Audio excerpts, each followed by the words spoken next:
সম্ভাবনা যেন থাকে সেই হবে আমাদের প্রত্যাশা এই সরকারের কাছে, যেন সংগঠিত হতে পারে, যেন একত্র হতে পারে এবং একত্র হয়ে সংহতি জানিয়েই কিন্তু ক্ষমতাটা দেখানো যায়। আমরা অনেক বড়ভাবেও আশা করতে পারি যে এতগুলো ফ্যাক্টরি আমাদের দেশ যেগুলোর উপর নির্ভর করে সেগুলো চালানোর অধিকার কার আছে।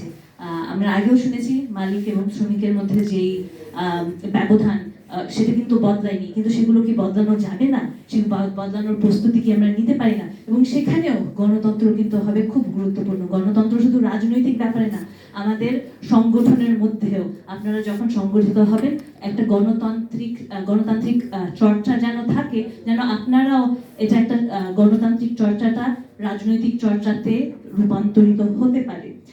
এখানে অনেক কাজ থাকবে, যেমন আমরা চারিদিকে আজকে দেখছি ধ্বংস, আগুন।